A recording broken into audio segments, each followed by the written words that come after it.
mencari sumber makan itu ke tempat-tempat yang dirasa banyak sekali sumber-sumber makanannya dan dialiri aliran sungai, biasanya di sekitaran sungai.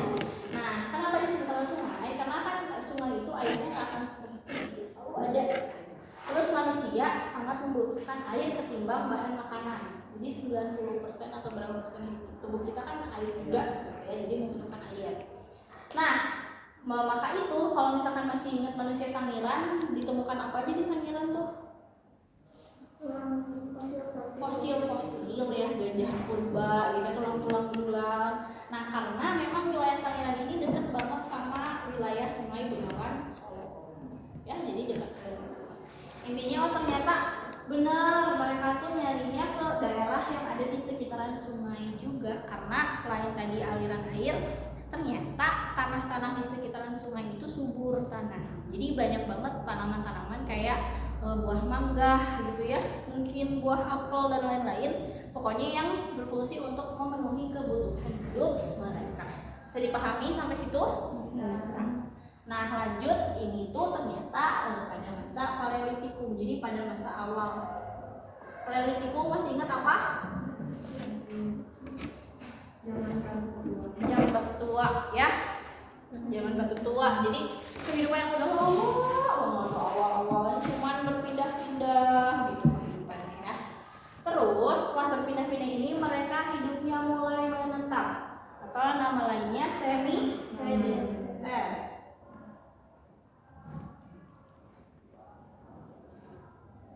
Kalau masa mereka menetap itu pada zaman Paleolitikum, mulai menetap berpindah-pindah pada masa Paleolitikum, sedangkan mulai menetap itu pada masa Neolitikum. Atau kalau Neolitikum bahasanya apa? Artinya apa? Zaman batu baru. Zaman evolusi atau masa baru, gitu ya, benar tuh zaman evolusi. Nah, revolusi itu apa sih? Kira-kira ada yang tahu? Ya, perubahan yang terjadi secara cepat. Kalau kebalikannya apa Bu? Kebalikannya itu evolusi, perubahan secara lambat ya. Gitu. Nah, revolusi ini ditandai kenapa tiba-tiba zaman Neolitikum itu mulai terjadi revolusi? Ditandai dengan adanya perubahan dari food apa? Gathering ke food producing. Pinter-pinter kelas ibu suka. Ya, jadi emang ini beberapa materi yang sudah ibu ajarkan. Cuman ibu ingat-ingat lagi sambil kita mengkorek-korek dan menganalisis secara kehidupannya. Ya kan kalau kemarin kayaknya terlalu kronologis dan sistematis. Ibu jelasnya Paleolitikum dulu, Neolitikum, Mesolitikum. Nah, kalau ini kita analisis dari secara umumnya kira-kira gimana gitu. Tadi kalau food gathering apa? Mencari Mengumpulkan makanan, food producing, memproduksi makanan. Jadi mereka kenapa hidupnya mulai menetap? Karena mereka sadar kalau misalkan kita terus-menerus ngambil makanan atau bahan-bahan dari alam, pasti akan habis, gitu ya. Jadi mereka mikir gimana sih caranya? Akhirnya mereka memproduksi makanan dengan cara apa? Bercocok tanam, meramu, terus juga mereka berkebun gitu ya, berladang, berbunga. Nah, disitulah maka kehidupannya mulai menetap. Jadi kan kalau udah memproduksi makanan sendiri gak usah nomaden lagi gitu ya. Udah mulai menetap. Sampai situ bisa dipahami? Bisa ya. Oke, yang kedua adalah sistem religi atau sistem kepercayaannya.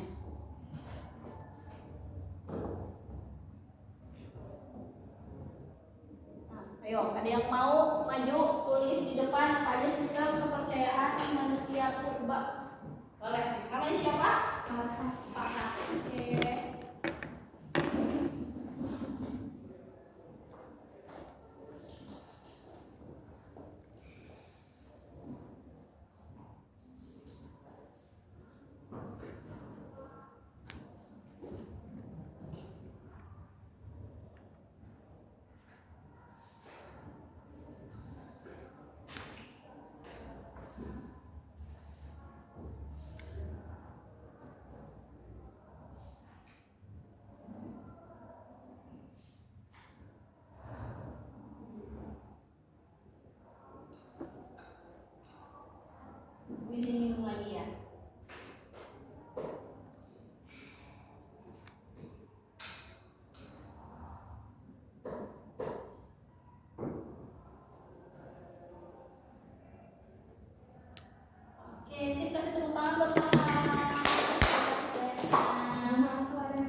Bener banget semuanya. Ada animisme, dinamisme, totemisme, samanisme, magisme.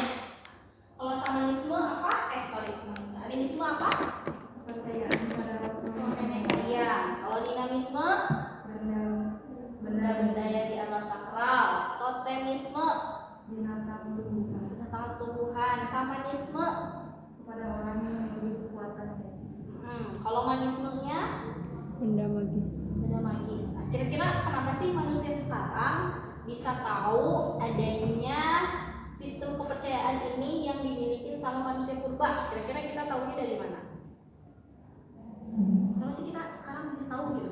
Dulu manusia purba tuh menyembah roh nenek moyang, menyembah batu-batuan gitu ya, benda-benda yang dianggap sakral. Kira-kira dari mana? Fosilnya. Terus dari apa lagi? Lebih tepatnya dari peninggalannya. Ya, peninggalannya. Nah, peninggalannya apa? Nah, kalau animisme itu ada yang disebut sebagai dolmen. Pernah dengar? Dolmen apa sih? Dolmen ini kayak batu besar, tapi bentuknya kayak meja. Ibaratnya meja, gitu, meja. Tapi gede banget dan dibuatnya dari apa? Dari batu. Ya. Nah, meja batu ini fungsinya untuk apa? Untuk menyimpan sesajen di atas meja tersebut, yang mana diperuntukkan kepada roh nenek moyang mereka. Jadi intinya apa? Jadi intinya di situ bisa kita lihat, wah benar nih, ternyata manusia purba itu salah satu kepercayaannya adalah menyembah roh nenek moyang. Itu dari dolmen ini. Nah, kalau dinamisme itu salah satu atau contoh peninggalannya adalah menhir. Menhir ya. Nah, menhir apa sih? Kalian tahu tugu gitu ya, tugu yang tinggi tapi terbuat dari batu, tinggi sekali, namanya menhir, dan itu tuh disembah sama manusia purba. Sehingga di situ kita tahu, oh berarti mereka salah satu kepercayaannya adalah menyembah benda-benda yang dianggap sakral. Kalau totemisme tadi apa? Binatang atau tumbuhan ya. Totemisme itu contoh peninggalannya ada Abrisosos. Nah, ini Ibu pernah jelasin juga kalau nggak salah tentang Abrisosos. Masih ingat apa itu Abrisosos? Goa tempat singgahnya si manusia purba yang di dalam itu ada lukisan-lukisan. Jadi dari situ kita bisa tahu, oh berarti si manusia purba ini dulu udah menghasilkan suatu karya seni. Walaupun sebenarnya karya seni itu waktu dulu nggak dibilang seni gitu ya, gambar aja ngasal gitu biasa deh gitu kan. Tapi sekarang kita sebutnya sebagai seni, berarti mereka sudah memiliki hasil karya karsa cipta manusia sendiri di dalam gua-gua tersebut. Nah, uniknya lukisan-lukisan itu berupa tangan-tangan manusia dan juga ada beberapa hewan dan tumbuhan. Jadi dari situ kita bisa tahu bahwa si manusia purba ini udah punya pemahaman terhadap adanya energi di diri hewan dan tumbuhan. Makanya dia kemudian disebutlah totem. Sampai situ bisa dipahami saya. Nah, kalau samanisme itu tadi percaya terhadap orang-orang gitu yang dianggap sakral atau kepada dukun, kepada paranormal. Nah, itu disebut samanisme tuh. Jadi bahasa kerennya apa? Kalau misalkan percaya terhadap dukun gitu ya, samanisme. Magisme itu ada dua ya, ada black magic itu sama white magic. Kalau white magic itu biasanya untuk hal-hal yang dianggap pengobatan gitu ya, untuk ke arah-arah positif. Kalau black magic itu kayak untuk balas dendam gitu ya, untuk kekuatan jahat lah, untuk memusnahkan manusia dulu. Nah, itu bisa dipahami. Nah, selanjutnya yang menariknya juga dalam sistem kepercayaan ini ada yang disebut sebagai sarkofagus dan maruga, yaitu sistem pemakaman.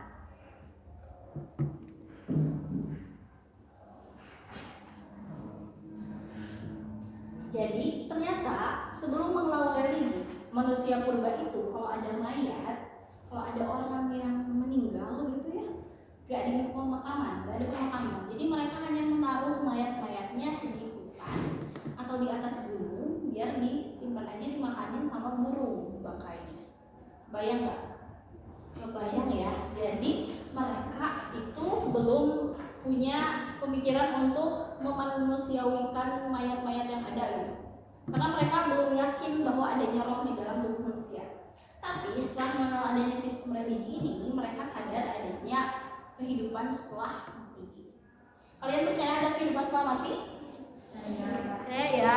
Mungkin dalam beberapa agama pun ada surga, ada neraka, ya, kehidupan setelah mati gitu. Kan dunia ini hanya tempat singgah sementara gitu.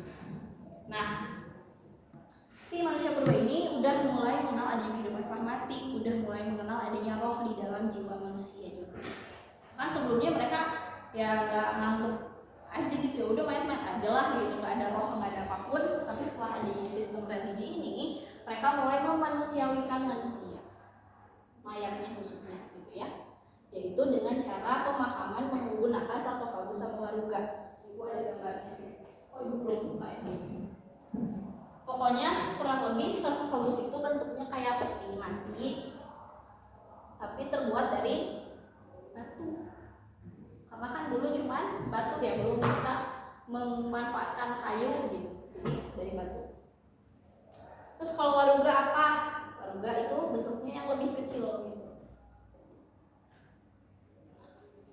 kurang lebih kayak gitu. Jadi ini tuh dua pemakaman lah, dua sistem pemakaman yang pada saat itu muncul ketika manusia sudah mengenal adanya religi atau agama. Nah, berkaitan dengan munculnya agama, ini juga selain adanya sistem pemakaman, ada juga tradisi megalitik. Apa itu tradisi megalitik?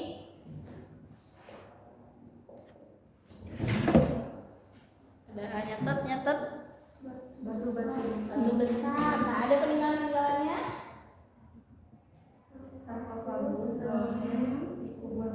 Nah, boleh ditulis naik di depan. Wah, catatannya lengkap banget. Namanya siapa?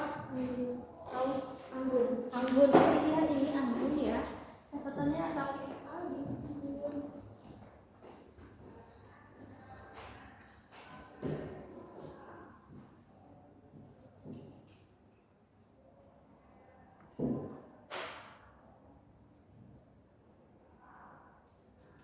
Banyak ya. Jadi tradisi megalitik itu tiga besar, titik batu, tradisi batu.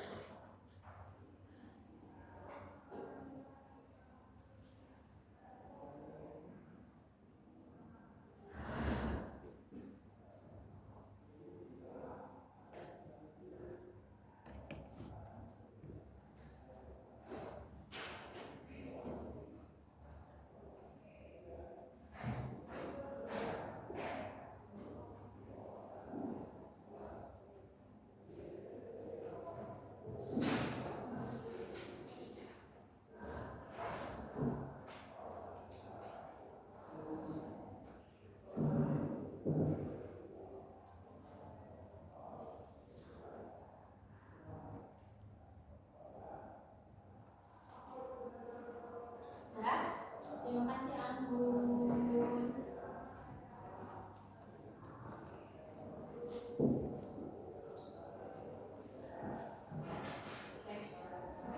Nah, ini adalah tradisi megalitikum seiring dengan berkembangnya religi. Jadi megalitikum itu kan batu besar, ya, batu besar. Berarti yang munculnya itu peninggalan berupa batu-batu yang besar. Beda sama sebelumnya, kan sebelumnya ada kapak genggam, kapak perimbas, gitu ya, kapak persegi, kapak lonjong, itu hanya untuk memenuhi kebutuhan hidupnya. Sedangkan ini tuh masuk ke dalam sistem kepercayaan. Ya, fungsinya kan dulu kayak cuma untuk berburu aja, yang penting makan deh, kita buat alat buat makan apa gitu. Nah, sedangkan udah masuk religi itu mulai ada sistem kayak gitu. Satu lagi nih, ada punden berundak.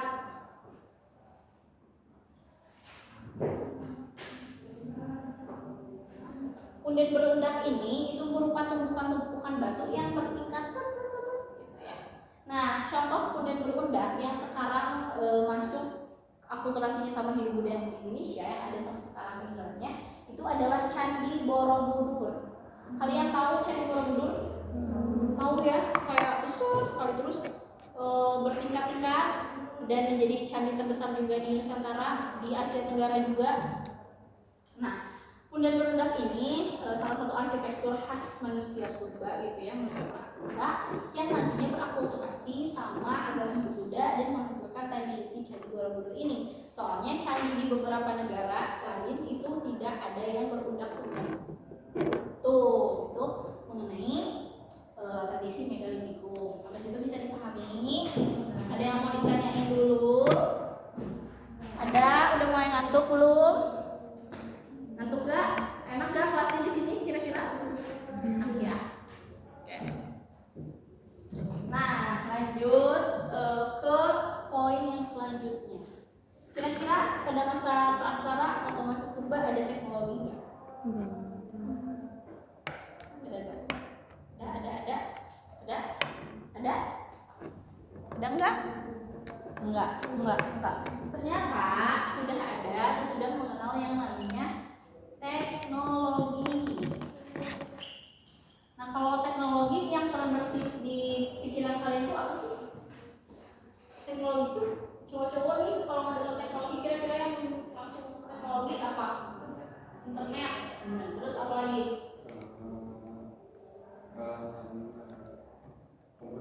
Komputer. Apa kira-kira kalau teknologi ini?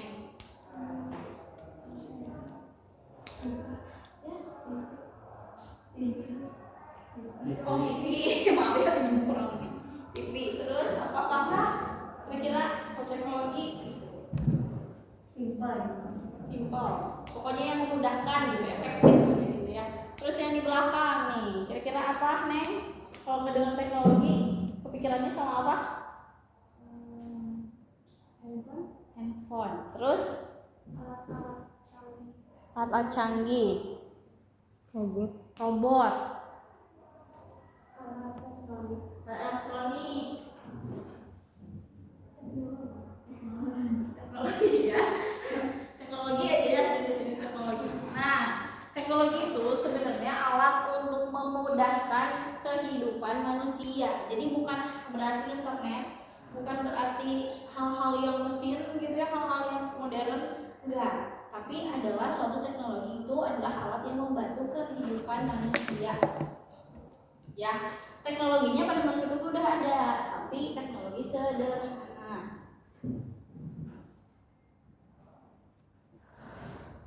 Nah, itu mengenai teknologinya tadi ya, alat-alat yang memudahkan kehidupan manusia. Teknologinya apa aja sih, Bu? Gitu kan. Kalau misalkan sekarang kalian kan kayak merasa handphone tuh udah paling canggih deh, atau robot tuh udah paling canggih deh.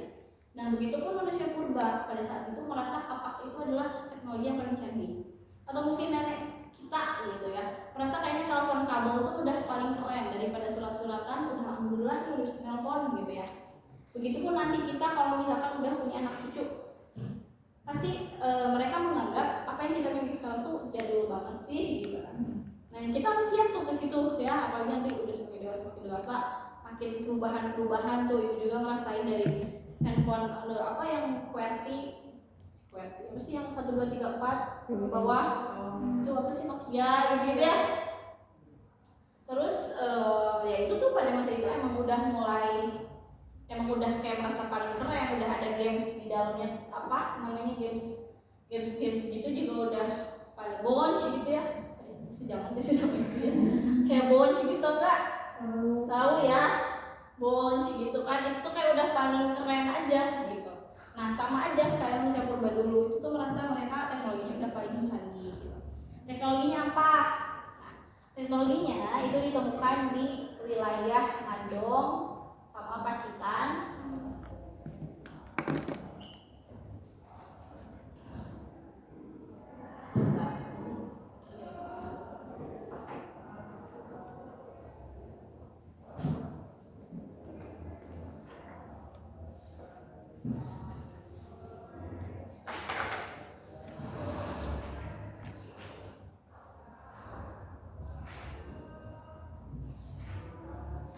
Mandong sama Pacitan yang berupa peninggalan batu dan tulang. Jadi peralatannya dari batu sama tulang. Ada yang tahu Mandong sama Pacitan di daerah mana? Kira-kira Mandong sama Pacitan?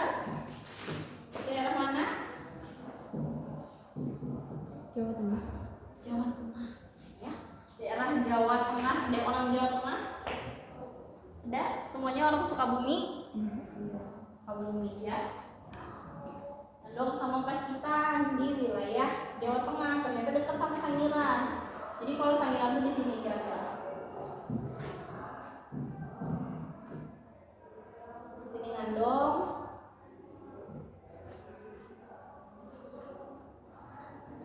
Pacitan. Di sini tadi apa? Ada aliran sungai apa? Jawan. Bengawan Solo.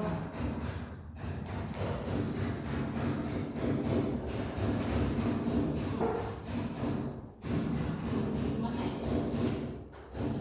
Oke. Nah, kan kalau waktu belajar tentang Sangiran, di Sangiran tuh ditemuin apa aja sih?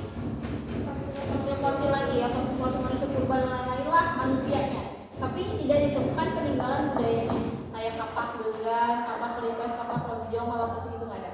Sedangkan di Ngandong sama Pacitan itu ditemukan hasil budayanya, tapi nggak ada orangnya.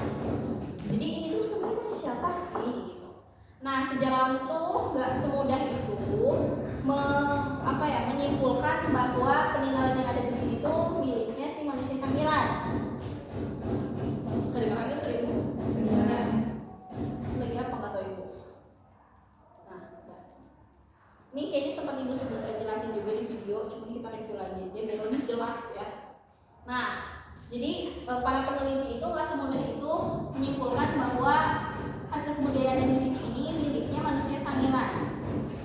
Karena apa? Karena walaupun dekat, lempengan bumi itu pasti akan berubah. Seperti awalnya bumi dari apa dulu? Bola api dulu ya. Ada yang menyebutkan bumi itu dari atom yang kecil. Ada yang bilang dari bola api yang panas. Ada yang bilang dari meteor yang jatuh, gitu kan. Banyak banget tuh teori tentang pembentukan bumi. Begitu pula kepulauan Indonesia akan tiba-tiba jreng di Indonesia gitu, ada baik pulau enggak. Tapi sempat bersatu dulu jadi benua Pangea, benua besar dunia. Terus nantinya berpecah-pecah dan Indonesia pun sempat nyatu sama Australia. Jadi sebenarnya ada beberapa satwa-satwa Indonesia sama Australia tuh mirip-mirip. Nah, karena dulu sempat bersatu tuh si benua Australia sama Indonesia tuh. Tahu kan Australia di mana? Yang di bawah sini ya, ini Indonesia. Nah, karena itu jadi ditakutkannya si peninggalan ini tuh kayak keseret ombak gitu, kayak ke bawah aja tiba-tiba muncul di sini, tapi belum tentu fosilnya tuh milik si manusia ini. Bisa dipahami nggak sampai situ? Ya. Tapi ternyata kalau sejarawan ini kemudian meneliti si fosil yang ada di Sangiran ini mirip banget sama manusia yang ada di Peking. Peking di mana?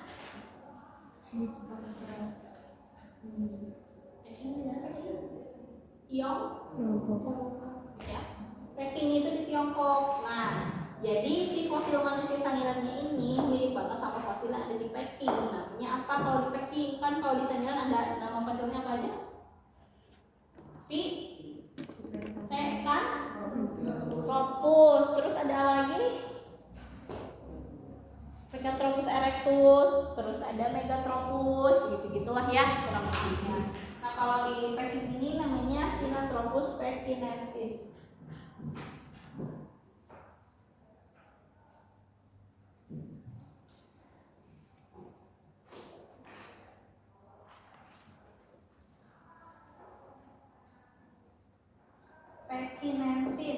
Peking, gitu ya. Sama kayak Paleojavanicus, berarti ditemuin di Jawa, ya. Jawa, sama aja tuh. Biasanya fosil-fosil manusia purba itu ditemukannya di wilayah dinamainya sesuai dengan wilayah ditemukannya. Gitu. Bisa dipahami sampai situ? Nah, oke.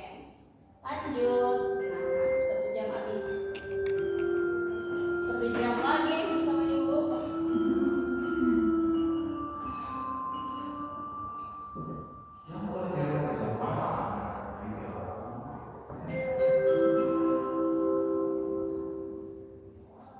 Oke, tadi sampai mana? Ingat?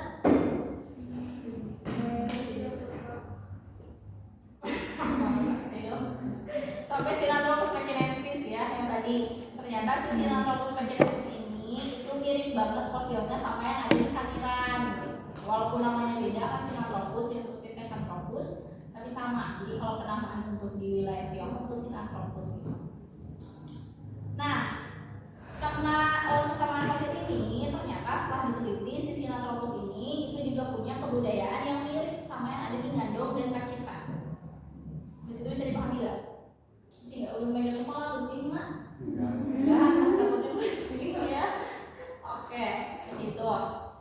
Nah, yang mirip sama yang ada di Ngandong sama Pacitan, otomatis dari situ baru disimpulkan. Oh, berarti kalau si fosil manusia purba yang mirip-mirip sama yang di Pakit ini, otomatis mau gak mau punya kebudayaan yang sama nih, kayak yang ada di Ngandung sama Pacitan. Otomatis disimpulkanlah akhirnya budaya Sangiran, karena si ini juga punya kebudayaan yang sama. Nah, si fosil ini punya kebudayaan mirip sama Ngandung sama Pacitan. Tapi peneliti nggak mau berspekulasi bahwa pemilik kebudayaan ini itu punya manusia Sangiran karena belum ada bukti yang jelas, karena di sini nggak ada manusianya, cuman kebudayaannya aja. Nah, karena ini punya kebudayaan yang sama, otomatis oh berarti benar manusia Sangiran ini emang punya kebudayaan yang memiliki kebudayaan Ngandung dan Pacitan. Itu ya. Oke. Pakai tulisan ada. Nah, kalau di pantai itu ditemukan yang namanya Kejokkenmodinger atau Kyokkenmodinger. Nah, ada yang masih ingat apa Kyokkenmodinger? Sampah dapur. Sampah dapur, bisa dijelasin Pak? Di situ Kyokkenmodinger adalah sampah dari sisa-sisa dapur yang ditumpuk berupa kerang, plat. betul, sip ya. Jadi emang dimasak gitu ya. Logam atau nama lainnya zaman logam itu apa? Metalikum.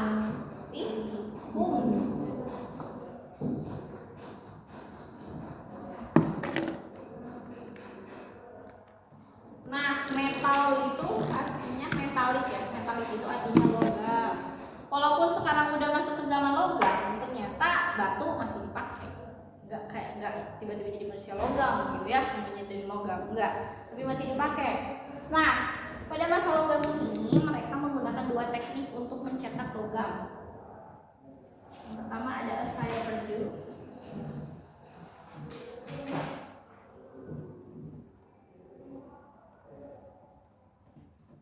Dan default.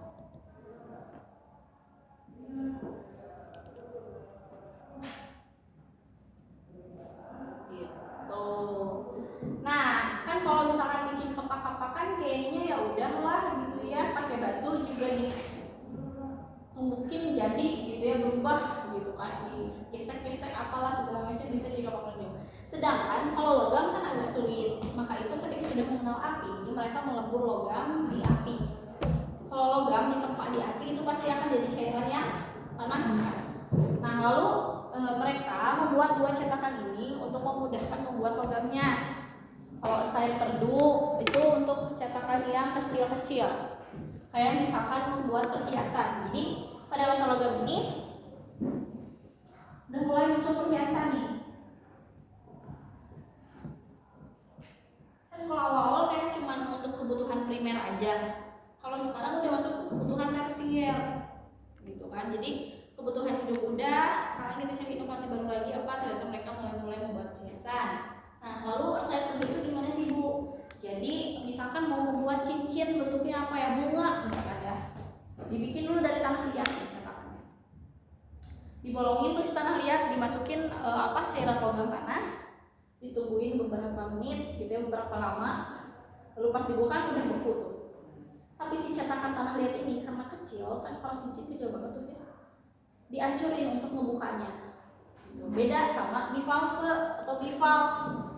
Kalau bivalve ini ibaratnya lagi bikin kue bolu, pernah bikin kue bolu sama mamahnya atau agar cetakannya bisa dipakai berkali-kali nggak? Iya. Bisa. Nah, itu yang disebut bivalve. Jadi si cetakannya tuh bisa dipakai berkali-kali dan biasanya membentuk peralatan-peralatan yang besar. Contohnya tadi logam belum disebut ya. Contohnya logam ada nekara sama moko.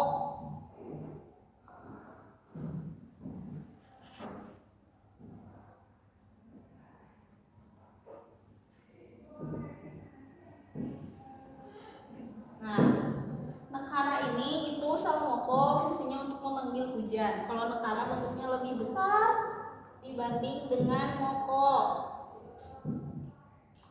Ibaratnya moko tuh nih ya, kalau moko tuh lebih langsing gitu, kayak tulang dibanding nekara versi besarnya. Tuh ya. Nah, itu mengenai dua teknik pembuatan logam. Itu mengenai teknologi-teknologi yang ada. Jadi kalau lihat di sini berarti teknologi yang pertama ada yang terbuat dari apa? Batu sama tulang. Terus ditemukan di pantai sama goa-goa. Terus juga sudah mulai mengenal api dan masuk ke zaman. Sampai situ bisa dipahami? Yang terakhir adalah bahasa. Minggu lalu Ibu sudah tugaskan ya untuk mencari asal-usul bahasa Indonesia, benar? Betul. Coba ada yang mau membacakan hasil tugasnya? Dibacain aja yang ada di Google Classroom. Ibu kan disuruh lihatnya di Google Classroom ya langsung ya Pak. Coba ada yang mau membacakan?